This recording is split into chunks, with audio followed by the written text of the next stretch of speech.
welcome to Open Range. I'm your host, Gary Emmett. We're here at the Heritage Center and the State Museum. And what we're doing is we're going to be talking to Clint Boyd, who's the curator of the North Dakota fossils that are from around the state that the state has here. And we're in where they're actually working on the fossils. We're going to be talking about it because North Dakota's got an amazing catalog of inventory when it comes to dinosaurs. We're going to take a look at what that all means. So Clint, tell us a little bit about your job and your role and what you do for the state of North Dakota. Sure. I work for the North Dakota Geological Survey. We run the Fossil Resource Protection Program, and our job is to go across the state and make sure that all of our fossils exposed all over the state don't get lost and they're safe for future generations. And so whether that's for research or if that's to go on display across the state for everyone to see, we do the best we can to collect as much as we can to make sure it's not lost. So we're in this room here where they're working on fossils. Talk to us about what's kind of going on and when a fossil is found, how it kind of gets here. Sure, yeah. So there's a lot of different stuff happening in the room right now. But the main point is this is what we call our dirty lab for obvious reasons. When something gets found in the field and it comes back, this is the first place that it goes to. When it comes back, it's usually in these plaster and burlap cradles. That helps give it strength and support until we get it back in the lab, can open it up and then do the fine detailed work to get it all cleaned up and ready for display or for research. It keeps it from falling apart before we have a chance to work on it. We do that for pretty much any type of fossil from all across the state. And as you can see, sometimes those are very large, several thousand-pound jackets in the case of our body block from Dakota the dinosaur mummy, all the way down to some little, fist-sized ones that we get for very small fossils. And so depending on what type of fossil it is, how hard the rock is, how stable the bone is, there's various techniques that might be used. Sometimes it's just a very simple sitting with like a dental pick or a toothbrush and just cleaning loose sediment off of the fossil and getting it all nice and pretty. In the case of other things like Dakota, where the rock is literally held together with iron, then we've got little pneumatic pens. They're like little mini jackhammers that we sit and very slowly chip that rock away, which of course takes a lot longer amount of time. And then normally we've got like big dust collectors going and stuff like that, so we're not breathing all that in. But that's the general of what we do. What kind of team do you have? I see there's 4 people in here working. What's your team like when it comes to working with the fossils? What does the state resources apply to this? So we have 4 full-time employees. Myself, we have 2 that work here in the lab full-time. Outside of the field season, and then we also have a collections manager who organizes everything and gets it put away once it's all done. We also have a couple of part-time employees that work on and off here in the lab, and then we have quite a few outside just community volunteers that come in and assist with the lab as well to help us get stuff done. So on any given day in this room, you might have 2 people working in here, and you might have upwards of 7 or 8 people working in here at a time. So let's dig into this fossil here. Maybe if you want to go to the other side and somehow explain it. I'll try to get out of the way. I'd like you to kind of explain what this is and how we got to this point, because there's a big foundation. And how does someone discover this, and how do you get to being right here? Yeah, so this is Dakota the dinosaur mummy. It was found originally in 1999 by a high school student down by Marmarth, North Dakota.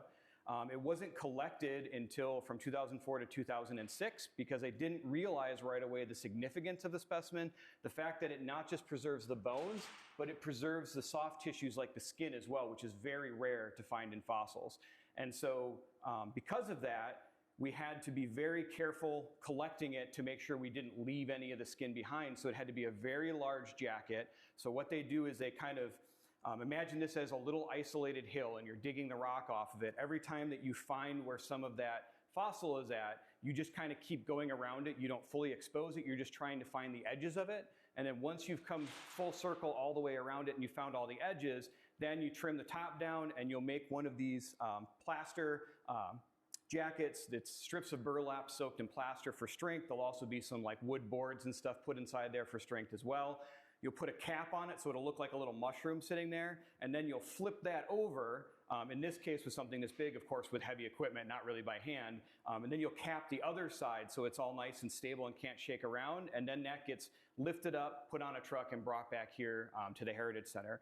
In the case of Dakota, because this was about a 7,000-pound block, what we're looking at here is the original bottom side when it was in the ground.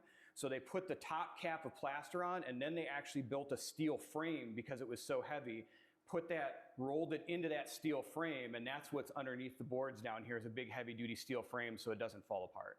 So when you take what this dinosaur, what did it look like in life? I mean, you have a little bit of a sample one here. Maybe we can talk about it just to give a perspective and the size of that. And I mean, I imagine when you're doing this, you also got to worry about, was there more than one dinosaur right here? Because you got this one, but what if you missed 3 or 4 more of them, right? Exactly, and that does happen quite often. So Dakota is what we call a duck-billed dinosaur, which is a group of dinosaurs.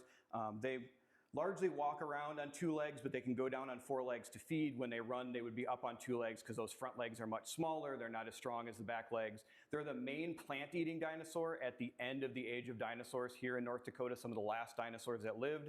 Dakota itself was about 23 to 24 feet long when it died, but it wasn't fully grown. A full-grown one gets between 30 to 35 feet. So it was kind of a subadult, like a teenager, when it passed away. They're called duck-billed dinosaurs because they don't have teeth in the front of their mouth. They've got like molar-like teeth in the back of their mouth, but the front, they have a bill just like a duck at the front that they use to help snip off vegetation and things like that. And so they're very unique kind of duck-looking animals. We find quite a few of these isolated bones in North Dakota, but to find most of a skeleton that's all together is very rare. And like I said, when it then has the soft tissue as well, that's only a handful of specimens in the world that have that type of preservation. Only a handful in the world. Yeah. And so this is obviously the spine, and these are large bones. Explain a little bit of it on how this dinosaur, you talked about how he was folded over or something to that effect. Explain what we have here. So Dakota, after it died, think about it laying down on its side like this. It's laying on its right side. Dakota's tail should be right here where I'm standing, but that piece is currently up on display. We do have the full tail, but it's just on display. We'll take a look at that later. We'll make sure we include that in some video so you get the picture of Dakota's tail where you put it back together. Not the picture, but the actual. Okay, go ahead. So the tail would be here, and then we come up into the hips right here. This is the upper thigh bone, what we call the femur, coming down to the knee. And then as we get past the knee, that's where we really pick up a lot of the skin on the lower legs, down the calves and into the feet. So we've got both legs here crisscrossed over each other. And then we continue to that side of the block about to where the stomach starts. And then at that point, we're not sure, maybe Dakota was buried along the edge of a river and wasn't buried right away, and so laid down, and maybe as the water flowed by, eventually flipped the front half of the specimen back over. And so the specimen starts going this way, but then the rib cage and the shoulder blade and everything like that is flipped over here and heading back this way. This is the vertebral column coming up to the neck, and unfortunately we don't have the head preserved with Dakota. So either some predator or scavenger came and took the head, or if this was flipped over because of the water flow, that water could have washed the head away as the carcass was rotting is another possibility. But otherwise, we have almost the whole animal except for the head on Dakota. So when you put this back together and reconstruct this, talk to us about what that looks like. So there's no head. So talk to us about how you take, where you talked about you have the skin or, related to how you reconstruct and bring it back into something that when a guy like me shows up to do a visit at the museum here and take a look at it and go, okay, what part's real and what isn't? How do you, and rebuilding them? Yeah. So normally when you don't have soft tissues, you can clean these bones up and take every individual bone out if you wanted to mount it standing up again, right? So people could see it standing there, which is how you normally see fossils in museums. You would just do the slow work of taking the skeleton apart, put it back together, and then if you have parts that are missing, either if you're lucky enough that it's a pretty well-known dinosaur, you might have another specimen that has a head preserved that you could use to replace those bones. Or if, say, this was a new species and we have no idea what its head looked like, you would look at, well, what's a closely related species? And then you'd use a copy of a head from one of those as kind of a placeholder until we do find a skull from one of these animals. Now with Dakota, with the soft tissue, there's no way to separate the soft tissue, the skin, from the bones so that we could mount Dakota standing up because the skin is only a millimeter or 2 thick. It would get destroyed to take it off. So in this case, what we're doing is prepping it up more in what we call a panel mount, which is that it'll always be preserved laying how it was found. We're just trying to clean off the rock enough so that you can see everything about it. And that's so when you come see it, it's still going to be laying down, but it'll be much more clear what the different parts of the body are. So when you talk about the soft tissue, talk to us, how that really came to being and fossilized over it. And to preserve it, where you said there's just only a handful in the world like that. Yep, and that's actually one of our active areas of research, is trying to figure out how that happens. We understand why bones fossilize so well. You know, your bones already have mineral inside of them. You've got calcium phosphate in there. When you die and the organic stuff, the flesh rots away, there's already kind of a rock framework for other minerals to attach onto and grow and preserve those. But these animals didn't have any type of like bony armor in their skin or anything like that. It's just regular skin, like a snake skin. And so they don't have that starting framework, which makes it much more difficult to fossilize. A lot of times when you hear about like a dinosaur that's been found with skin, what's actually found is like an impression of that skin in the rock. So the skin itself isn't fossilized. It was there, it imprinted in the rock, and then it degraded away and was lost, but that imprint stayed behind in the rock. So we can learn what the outside of the skin looked like from the imprint, but we don't have the skin itself. Dakota is the three-dimensionally fossilized skin, and that we're still trying to figure out how that happens. Most of the fossil is replaced with iron, so we know that being in a environment with a lot of iron, like a very swampy environment with a lot of plants decaying, is very key, but we're still trying to figure out how you get this exquisite type of preservation, which is obviously very hard to do because we find so few of them. And so Dakota is teaching us a lot about what this animal looked like, but also just teaching us a lot about fossilization in general. So we just got a few seconds left, but before we go to the break, but the idea that this is found, what does the rest of the world think about wanting to get their hands on something like this? Is this kind of like a dream come true to have this opportunity? Yeah, so Dakota is definitely our centerpiece of the North Dakota State Fossil Collection. We're very happy to have it here permanently. It'll always be here in Bismarck, and we do get a lot of researcher requests to come visit it, and I don't see that letting up anytime, and it's nice to have a specimen that was found here in North Dakota stay in North Dakota to bring people here instead of going to some other museum, and people from North Dakota might not ever see it, even though this was its original home. That's fantastic. We're going to go to the break. When we come back, we're going to talk a little bit about more smaller fossils that you end up finding. So we've been talking to Clint Boyd, the curator for all the North Dakota fossils. It's kind of a fascinating time for what North Dakota have. We just have so many rich resources here. This is one of them that we're proud as North Dakota to be able to have and share with citizens around the world. I'm your host, Gary. I'm going to stay tuned. We'll be right back.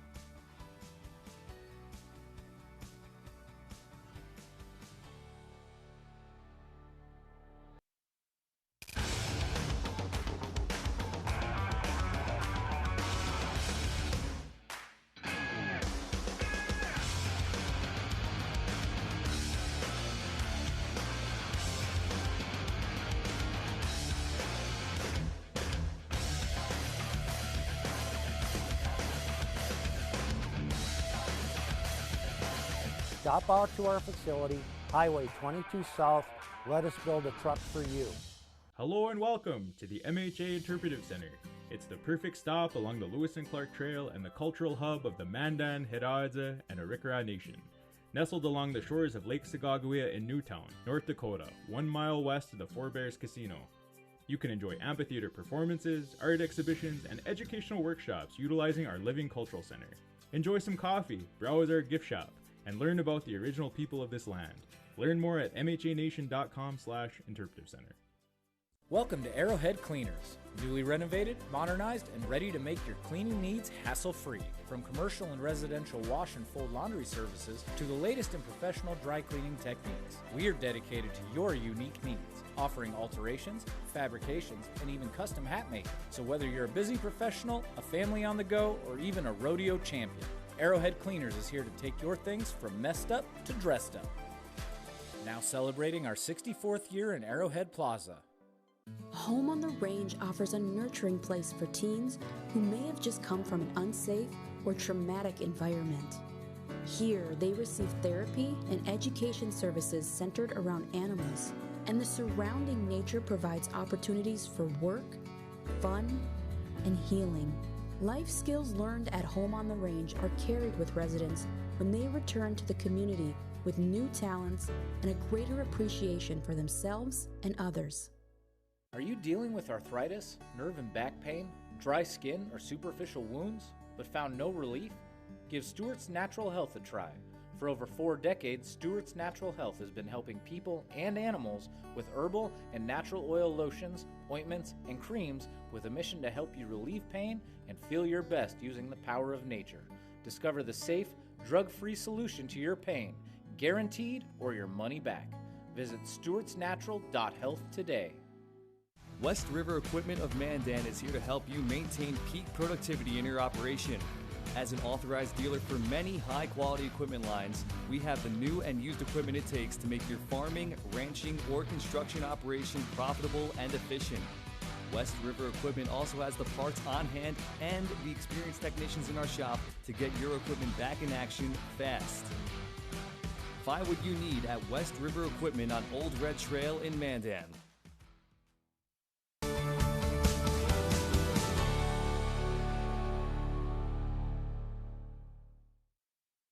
Welcome back to Open Range. I'm your host, Gary Emmett. We're at the State Museum and Heritage Center with the Paleontologist Department where they're working on fossils. We've been talking to Clint Boyd. So Clint, we talked about Dakota, big fossil we find here. That's amazing. That'll be great for North Dakotans to see. But talk to us a little bit about when a small fossil and what Alex is working on here and give us some perspective of what's going on here right now. Sure, yeah, so we get fossils of all different sizes, obviously big dinosaurs, but all the way down to like little mouse-sized fossils as well and everything in between. One of our most productive areas that we work at is down south of Dickinson, an area called the Little Badlands, where we get fossils that are about half as old as the dinosaurs, about 30 million years old. And it's a window into the first earliest relatives of the mammals that we get here today in North Dakota, and also some mammals that were around back then that we don't have today, like fossil rhinoceroses. We had a lot of fossil rhinos down at this site, which of course we don't have anymore in North America, but they first evolved here in North America and then spread elsewhere and then eventually went extinct. And so what Alex, one of our fossil preparators, is working on is part of the spine, a vertebra from one of those rhinos that we collected a couple years ago down at that site. So Alex, why don't you give us a little bit of what your job entails and what you're attempting to do here? Sure. So fossil preparation is essentially getting fossils ready for other things. You're preparing them for other things like research, collections. You might be getting them ready for display. When they come back from the lab, they're typically not ready for those things. So we clean them, we take the dirt off. There's a lot of dirt still here. We might have to put things back together. They're oftentimes broken. They need our help essentially. And so you're able to touch them. When I first came in, I was wondering, oh, can I touch something like that? So talk to us about the process and the delicacy of it and the challenges of not breaking off and say, oh, darn, I just broke that off. Well, things do break from time to time, and that's okay because we've got our fancy bone glue. One of my former bosses would say that's what glue's for. But each fossil is different. Some of them, they come in and if you look at them wrong, they're going to crumble on you. These ones, for example, from the Badlands are typically a little bit more forgiving. They have been petrified. They're essentially turned to stone. They're a little bit easier to work with in that regard. So touching this is really not a hazard to the fossil or to us. So we got a viewer out there, an open range young person saying, I love dinosaurs and I have all these little... How do you end up where you're at? Did you decide this is what you're going to do at a young person, or did you just find a classified and go, hey, I like working with little, I should have been working in the dentist lab or something, but no, go ahead. Yeah, I actually started college for something else. I wanted to go into forensics. Turns out me and chemistry don't get along. I took a dinosaur class for fun and ended up falling in love with it. I say paleontology found me. I picked it up and ran with it back in 2009, and long journey later, I'm here now with NDGS, and I get to do a lot with them. And so when you look at that as a career, and I'll probably talk to Clint about that more specifically as the curator who probably does the hiring and the firing, but the whole idea of doing something like this, I mean, there's people all over the world dying to work with fossil bones like that. Talk to us about just that experience on a daily basis.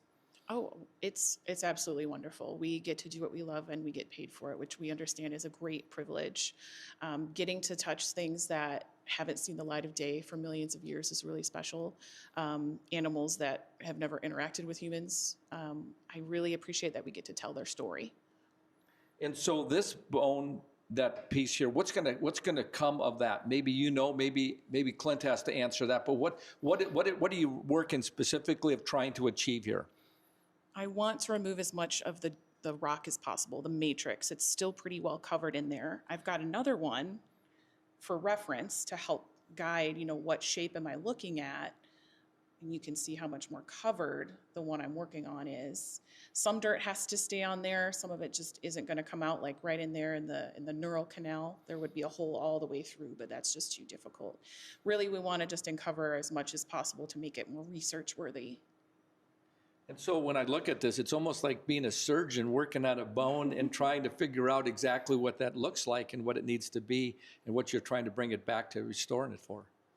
Every specimen is different, but it helps that we study anatomy. So we know what a vertebra looks like. We have a vertebra from the same animal. It's just another one that we can use as a point of reference. So it helps that we have growing collections. It helps that we have modern collections to compare to. It helps that we study bones. Okay, that's fascinating. So we're going to watch you work here a little bit and shoot a little footage so we can see what you're doing. I know you have to put a mask on, I understand. So talk to us about that. Yes, there's a lot of silica in this dust, and you don't want that in your lungs. Over time, that can cause long-term damage. We don't want any cancer or anything like that. So PPE is really important while we work. Well, we've been talking to Alex Gardner, and we're going to take a look at what she's doing working on this vertebrae. This is one of the air scribes that Clint Boyd was talking about. Now, I know it sounds like a lot like a dentist's office, but you don't want these on your teeth.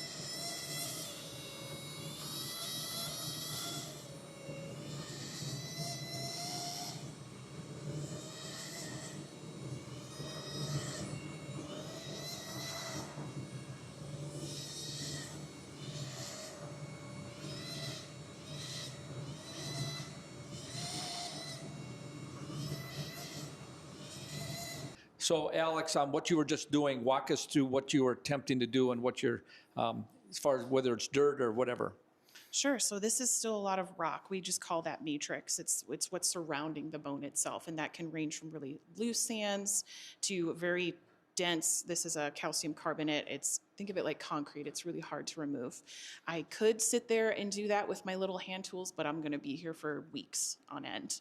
And that's just going to be a strain on my hand. So instead, we pull out our air scribes. So as we talked about before, think of them like mini jackhammers. This helps remove that matrix a lot more easily. Now, this isn't some fancy smart device. It does not distinguish between bone and rock, right? So we still have to be very cautious, which is why understanding anatomy is important. So there's fewer surprises when we're removing that stuff. Alex, thank you very much for giving us insight into it. We appreciate it. You are so very welcome. So we've been talking to Alex Gardner. I'm your host, Gary Emma. Stay tuned. We're going to take a look at a few more. We'll be right back.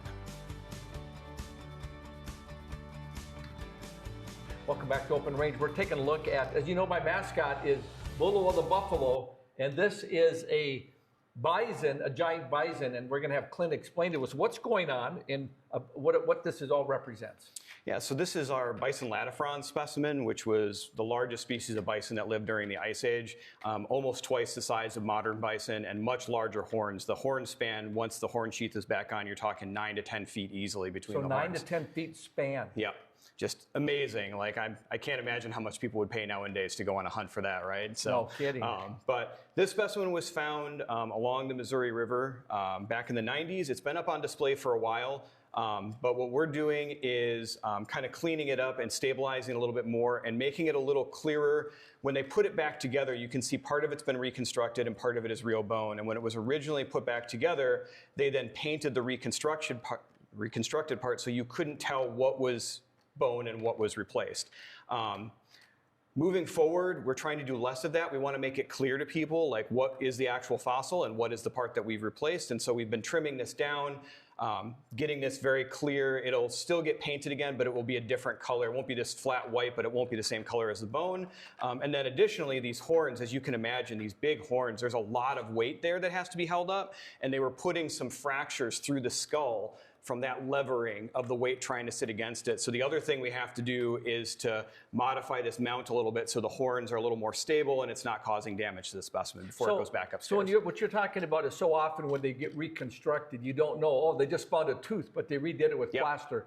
What you're doing, is it a change in the way the market or people want to know what's real and what's not? And that's what you're kind of trying to address here? Because that makes a lot of sense, because when we looked at Dakota and you explained what you found, that becomes even more fascinating to give you more background on what's real and what's not. Yeah, and so very early in paleontology, when they were first doing the earliest exhibits, you know, they tried to make everything look real because people weren't really familiar with what any of these animals were, right? If you just put up part of the specimen, there'd be no way to fill the rest in with your head. And so it became very common to put skeletons back together and then make everything look like it was the original material and have no way of telling what was real and what was not. As we're moving forward, we're trying to get into more of a headspace of, yes, reconstruct what's missing, but make it clear what you've reconstructed. So that way, later on, if like our understanding of what this animal looks like changes, like say that we changed what this area looks like in the future, you would understand, well, yeah, that was always reconstructed. Now they found a new fossil, that's why it's different now,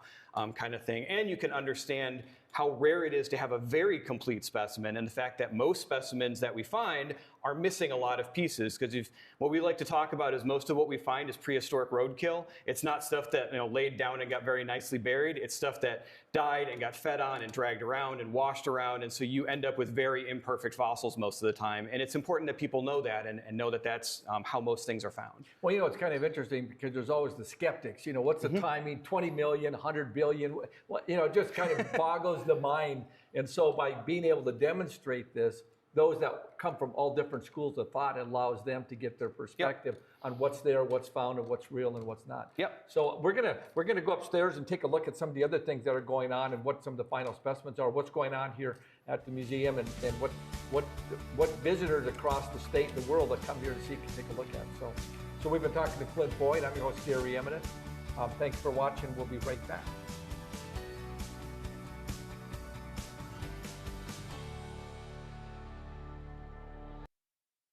Base Flug Trailers of Dickinson is a family-owned dealer with expert staff that know their products front to back. We stock over 150 units of all types and can custom order a trailer with the unique features and capabilities you require for brands you can trust. Our experienced service team is the reason we're also the best place to have your trailer customized or repaired. Count on Base Flug Trailers of Dickinson to keep you hauling. Come on in and experience small-town hospitality and the personalized care that makes car buying a pleasure. We know that every journey starts with the right car. Whether it's school drop-off, weekend road trips, or your daily commute, we have the right vehicle for you and your family. With trusted brands, affordable prices, and a team that treats you like family, finding your next car has never been so easy. We pride ourselves on personal attention and quality service. Bassett Motors, where our customers send their friends.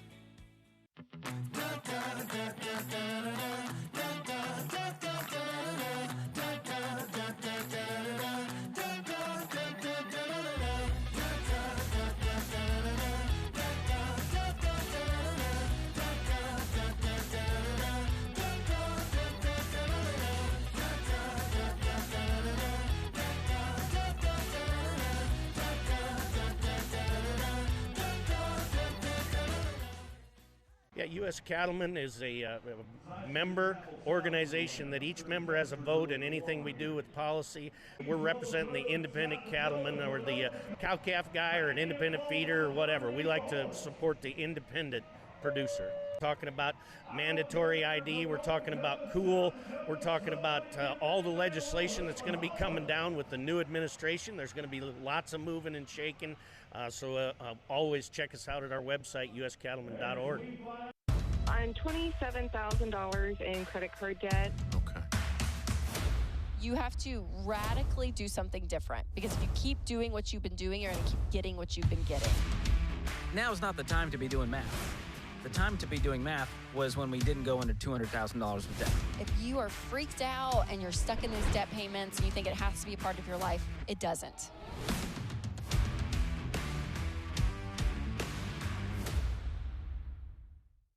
We are Ladies of Another View. Join us every weekday morning at 9:00 a.m. as we discuss the big topics from North Dakota, the nation, and around the world. We chat with everyone from celebrities and medical professionals to politicians, local business owners, and neighbors about the topics and stories that affect all of us. We are unscripted and uncensored real news from real people. So join us every weekday morning for Ladies of Another View on Beck.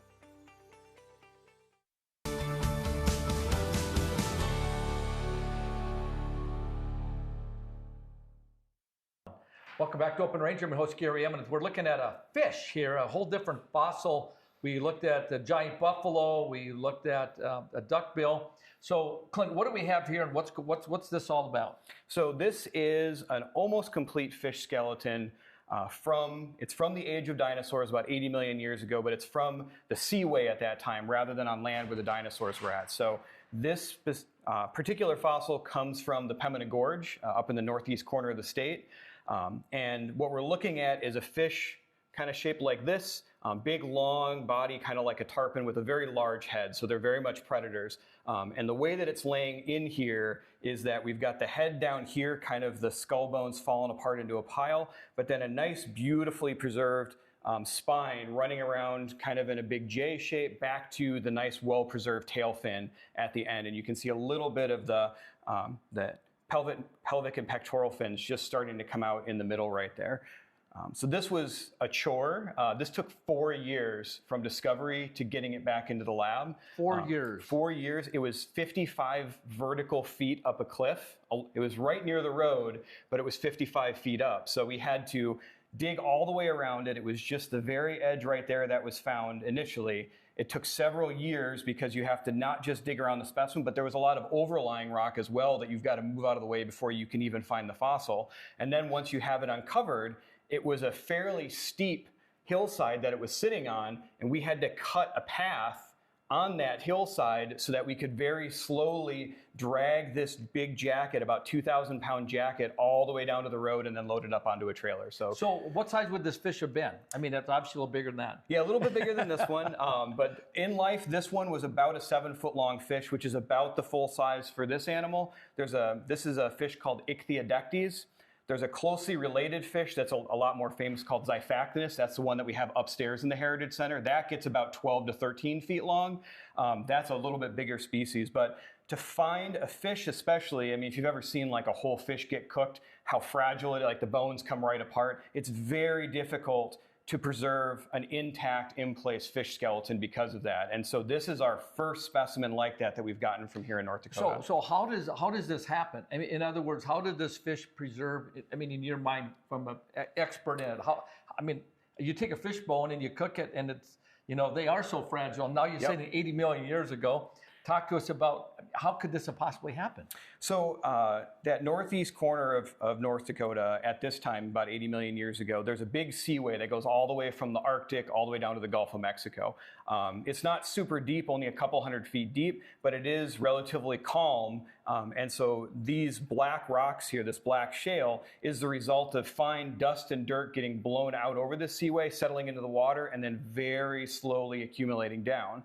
And so that very calm bottom of that ocean, if a fish dies and just lays there, as long as like a bigger predator, like a mosasaur, doesn't come and find it and try to eat it, if it gets left alone, that's the conditions under which that fine sediment will very slowly cover it over, and it never gets moved because there's not a lot of current, and it will get preserved in very nice detail like this. So it's just a matter of laying on the bottom for long enough and not being found by the bigger predators in order to get buried this way, which is a very low occurrence of that. That's fascinating. We're going to get Kathy in here and explain what she's doing and the process related to this fish. So I'm Gary Eminence, your host. Stay tuned. We'll be right back. Welcome back to Open Range. We're going to be talking to Kathy Lasher, a paleontologist, working on, I don't remember the name of this fish, and I'll let you talk about it, but what is going on here? And this is your project, so explain this to us. Yeah, so when we collect something from out of the field, we open it up, and it's typically upside down. So we work on it in a very controlled manner from the bottom to the top. So this fish is an Ichthyodectes. This is the little model that we have. It's called a bulldog fish. It is now extinct, but it was about 7 feet long. So you can see that in this jacket, we've got kind of the whole thing, pretty much the whole thing, from the tail, and then the whole spinal column comes up to the head. Now fish, their heads don't stay together very well, so it kind of has exploded.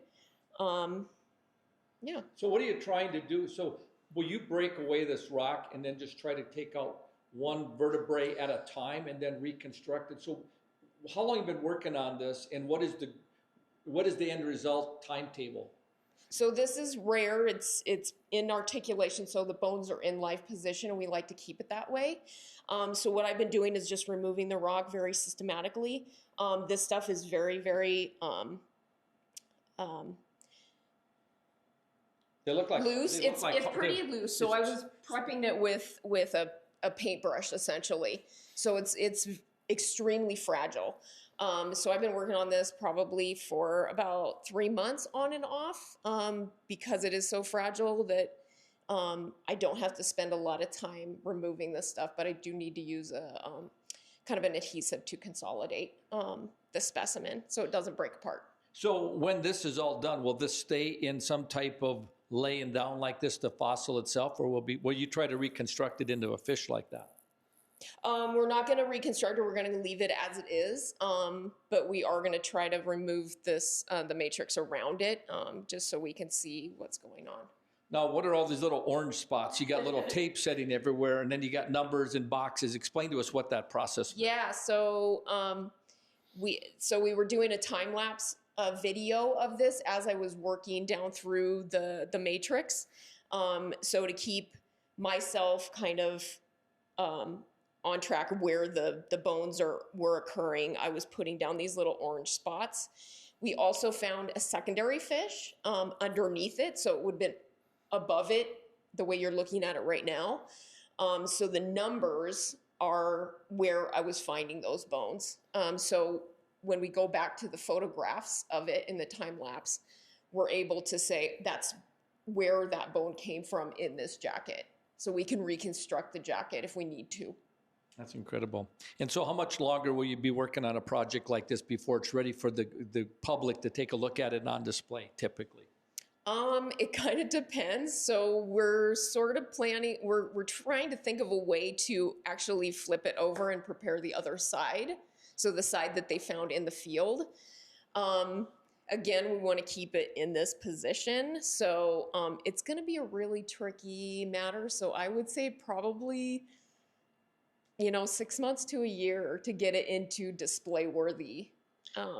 And so often I noticed the fossil we looked at the first off was Dakota. Does this one have a name? This one does have a name. It's Jimothy. And I honestly don't know why we called it that, but yes. Well, because part of it is when a fossil is found, everyone creates a unique name, just like a human, right? And so I think when Clint, in a show we did a year ago, we talked about the naming of fossils. That's kind of fascinating. Yeah, we do come up with silly names for them. I think because we spend so much time and meticulously working on them, we kind of have a relationship with those fossils. So we give them a name.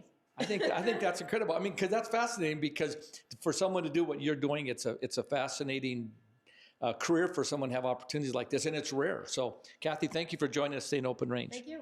So we've been talking to Kathy Lasher, paleontologist for the state of North Dakota. I'm your host, Gary Eminent. Stay tuned. We'll be right back. This is called our collections room, and best way to think about it is that it's like a library for fossils, because we do the same type of organization. All these cases, you open them up inside, and they're full of individual drawers of specimens, and then those drawers are sorted by their age and then by the location that they came from, and then if it's a single location, they're organized by the species. So if you've got like 3 species present at a location, everything from species A is together, then everything in species B, everything from species C.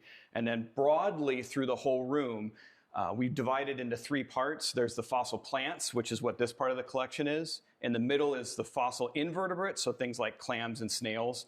And then the fossil vertebrates, the dinosaurs, the mammals, things like that. And then within those 3 sections, it's all by age. So the oldest starts here, it gets younger as you go that way, and then comes younger back towards us, and then would curl around again. And so that way, if you're trying to say, like, I want to see all the fossil clams from the Oligocene at this location, You go to the invertebrate section of the collection, you find the Oligocene cases, open that up, and then the individual locality you're looking for will be labeled. You can open it up and see everything that came from that locality.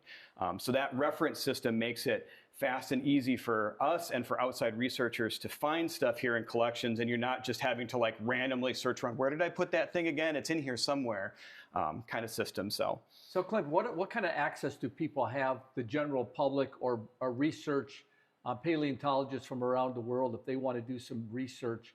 Is this really tightly, obviously tightly controlled, but when it comes to access for other researchers, what's available to people when you got all this stuff available? Because you got a staff of 4. Yeah. I mean, how much can you do with all this stuff? Right. So we are a public institution, so the collections are open for research or for any purposes like that. The main thing is just scheduling the time so that like it's not a time when we're out in the field or something like that. So somebody's here to assist with people. But otherwise, all people have to do if they want to see a part of the collection for research is just contact us and schedule a time, and we get that set up.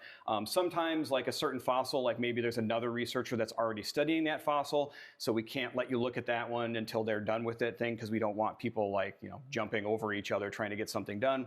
But for the most part, it's pretty much if people want to see stuff, they can come see it. Even in terms of the general public, we don't let the general public wander through here, unguided, right? Because things are very fragile, but also some fossils are very valuable, so we have to make sure that everything is maintained. But we do a lot of tours down here for the general public, lots of clubs, lots of school groups, things like that. The collection doesn't do any good to the state if it just gets locked in this room and nobody ever sees it.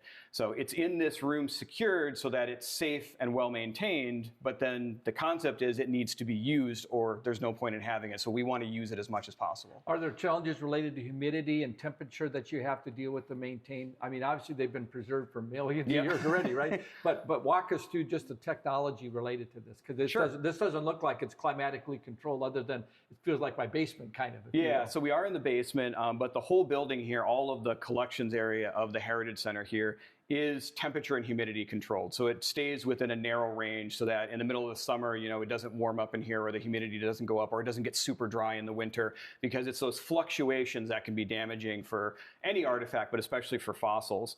And so the cases themselves also have rubber gaskets around them so that if you ever did have fluctuations, that change can't really make it into the cabinet. That also helps to keep pests and things like that out, because there's paper in here for specimens to record where they're from. If you get a bunch of bugs in there, or if you get mice in there, like they'll destroy all that data. If you lose the data from where the specimen came from, the specimen loses a lot of its usefulness. And so there's a lot of pest control that happens in this building.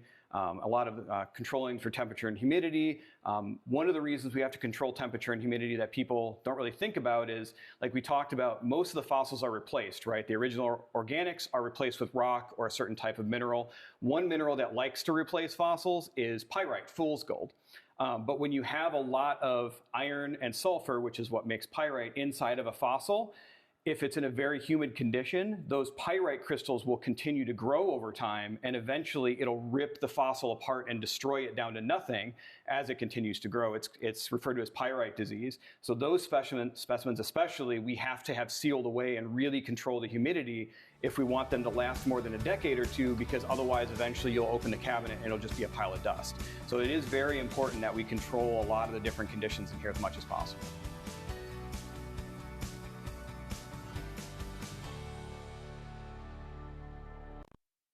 Hey y'all, it's Trent on the loose. I want to tell you, Lady Blue and I, we got a lot of miles together, but you know what?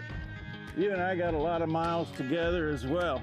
And all I want to do is bring to you the information on how we maintain a domestic supply of food and fuel for future generations. So I'm going to continue to travel the world and unearth the stories that make it possible that we can live in a free United States of America.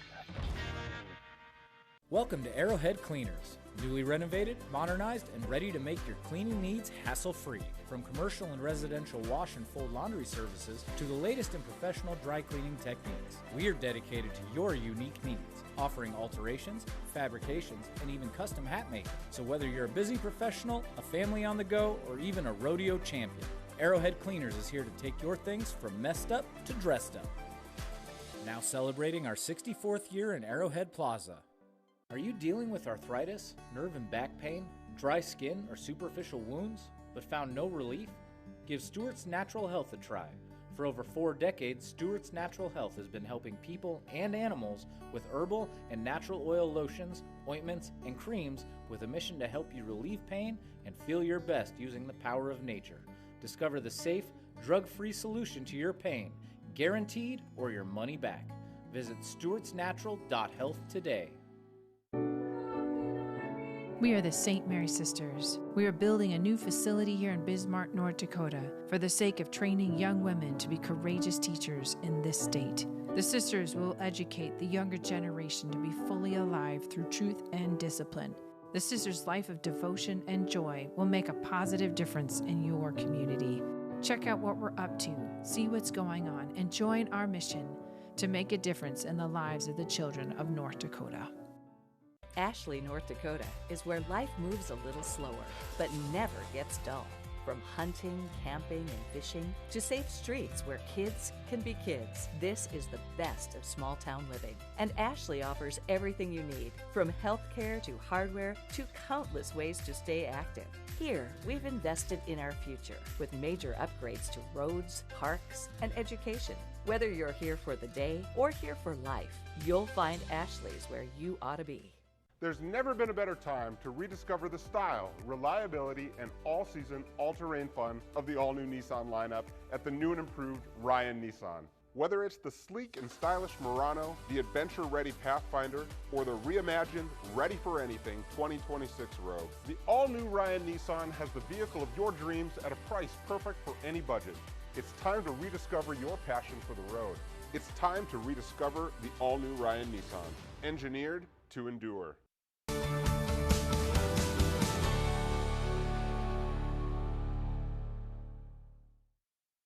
Welcome back to Open Range. I'm your host, Gary M. And we're in the Adaptation Gallery at the Heritage Center talking to Clint Boyd, who's the curator of all the fossils here in the state of North Dakota.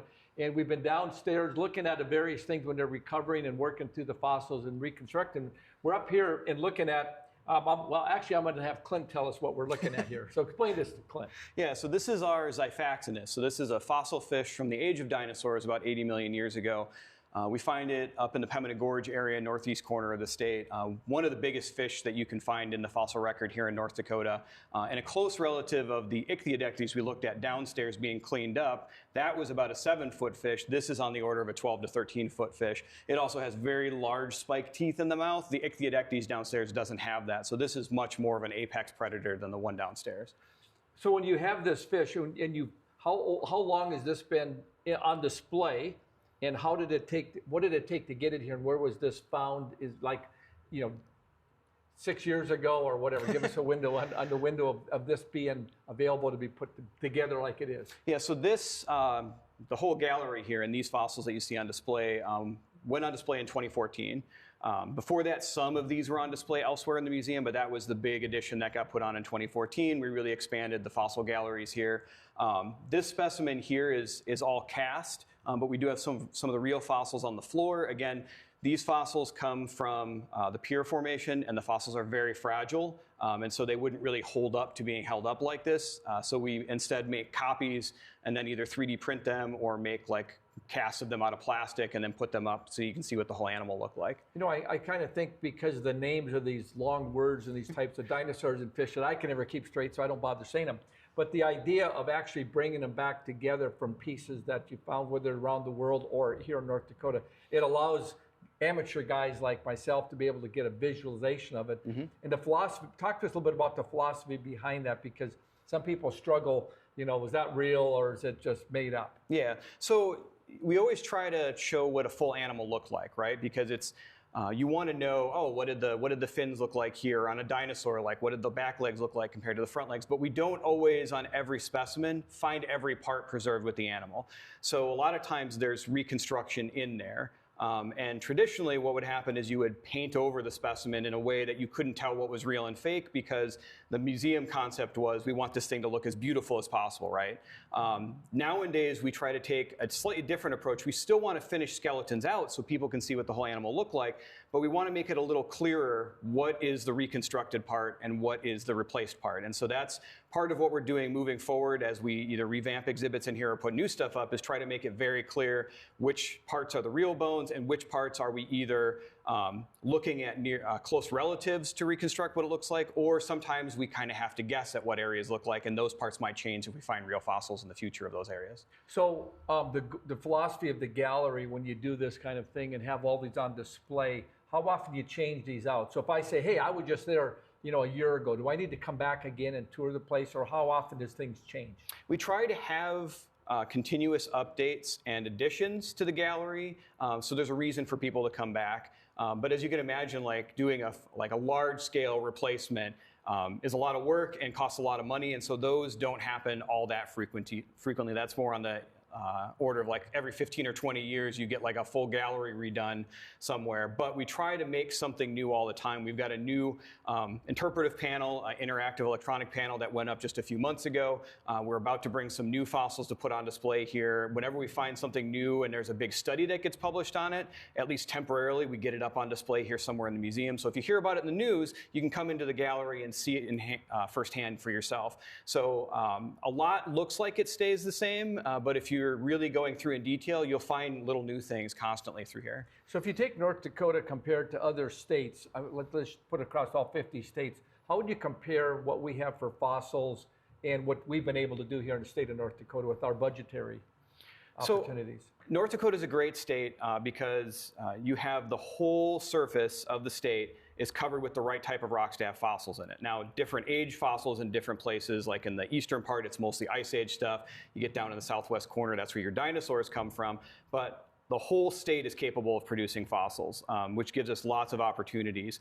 And we don't have kind of like the age range of fossils that some places do. Like say you go to Utah, they have a lot older rocks there, and so they've got a deeper fossil record than we do. But a lot of states have like nothing on the surface for fossils other than maybe some Ice Age stuff. So I wouldn't say that we have like the best fossil record in the country, but we're definitely up there at the top, you know, top 5 to 7. And in terms of what we're able to produce in the state, North Dakota has always been very interested in the fossils and always been very supportive. And so we actually have a really great program, and one of the only states in the nation that actually has a state law that protects fossils on state-owned land, so that if something gets found like during road work or something like that, that gets recovered and brought back here and not lost. So we make sure we're not losing that heritage for future generations. Let's talk about private land. I got a ranch in southwestern North Dakota. I find a fossil. No, I don't, but if I did, what does that look like? I mean, who owns that fossil? So if it's private land, you own the fossil. If you're it goes with the surface rights. So if you own the surface rights, those fossils belong to you, and you can do whatever you want with them.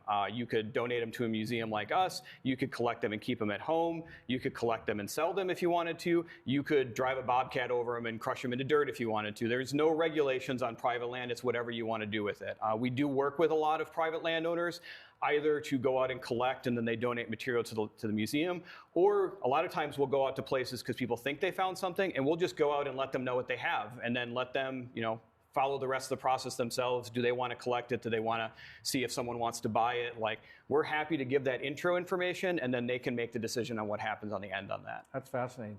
We're going to go to one other spot up here in the gallery and take a look at the big dinosaurs. So I'm Gary Emmett, your host. Stay tuned. We'll be right back. Welcome back to Open Range. We're here in the Adaptation Gallery with Clint Boyd, and we're here in front of a Triceratops. And so this is, the gallery is fascinating with all these dinosaurs, and I'm going to have Clint give us a little bit of background on what's going on in this big room here.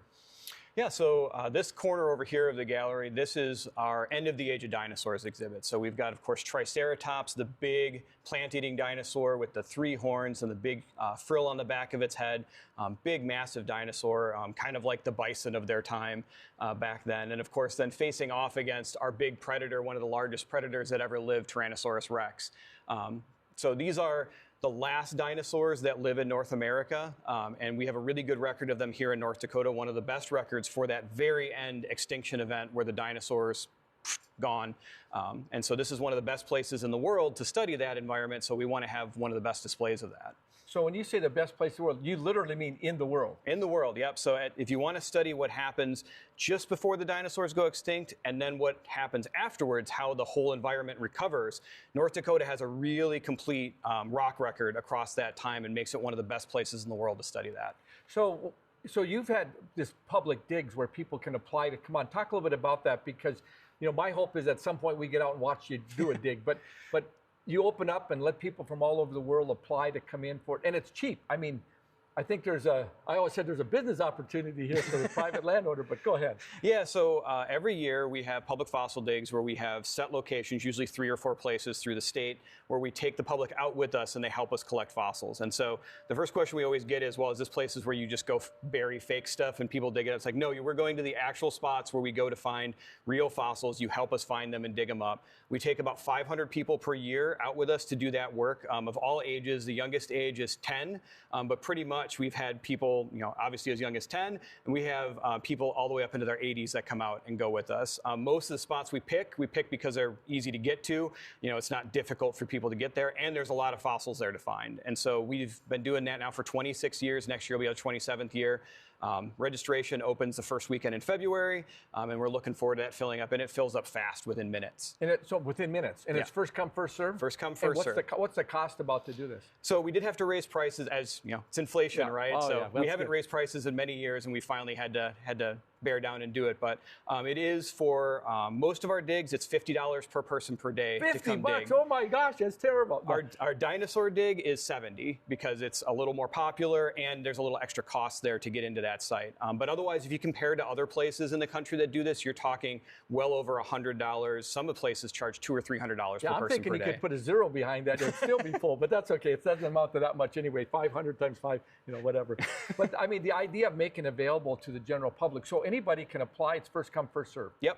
Anybody that wants to come with from all over the country. It's usually about 50% people from North Dakota and 50% people from outside the state. And we've had people as far away as Norway and Italy, and of course lots of people from Canada come down. So it's just a really great opportunity to see fossils, but also to meet a lot of people from across the country and just sit there and interact with people and learn. So let's talk about the gallery in general. When's it typically open to the public? And I'm watching this show, I'm up in Williston. I say, I want to get down to what is the schedule? So the gallery, typically the whole museum is open 7 days a week other than, really major holidays. And then Monday through Friday, you're looking at 8 o'clock to 5 o'clock. And then on the weekends, it's 10 o'clock to 5 o'clock. And the other great thing about the museum is it's absolutely free. There's no cost to get into the museum. So if you've only got half an hour, you don't have to be like, oh, is it worth paying $10 to go in for half an hour?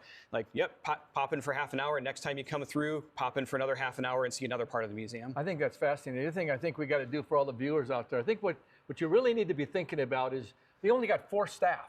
The legislature's got so much money. All of you ought to be writing your legislators, lobbying them, and taking advantage of, we had to double and triple your staff so you could do more with it because there's so much going on out there. So, Clint, I appreciate you coming on Open Range and sharing this with us. Yeah, happy to be here. So we've been talking to Clint Boyd, who's a curator of all the fossils for the state of North Dakota.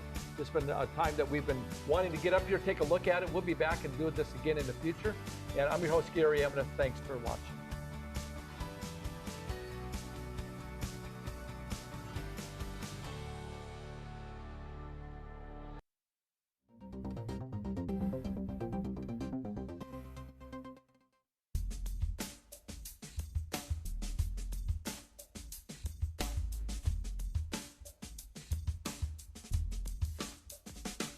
Come on in and experience small town hospitality and the personalized care that makes car buying a pleasure.